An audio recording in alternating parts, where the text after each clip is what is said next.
పవన్ కళ్యాణే మంచి మొగుడు. అరే రేవంత్ రెడ్డి గారు ప్రమాణ స్వీకారం చేసిన రోజు జై తెలంగాణ అనలేదు, జై సోనియమ్మ అన్నాడు. అప్పుడు ఆడికిపోయింది మీ ప్రాంతీయ పిచ్చ అభిమానం?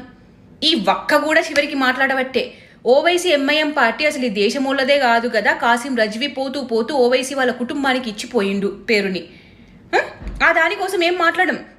అబ్దుల్లీ ముసుగు అక్క, ముందు పోయి నీ తాత ముత్తాతల పేర్లు అడిగి చెప్పు.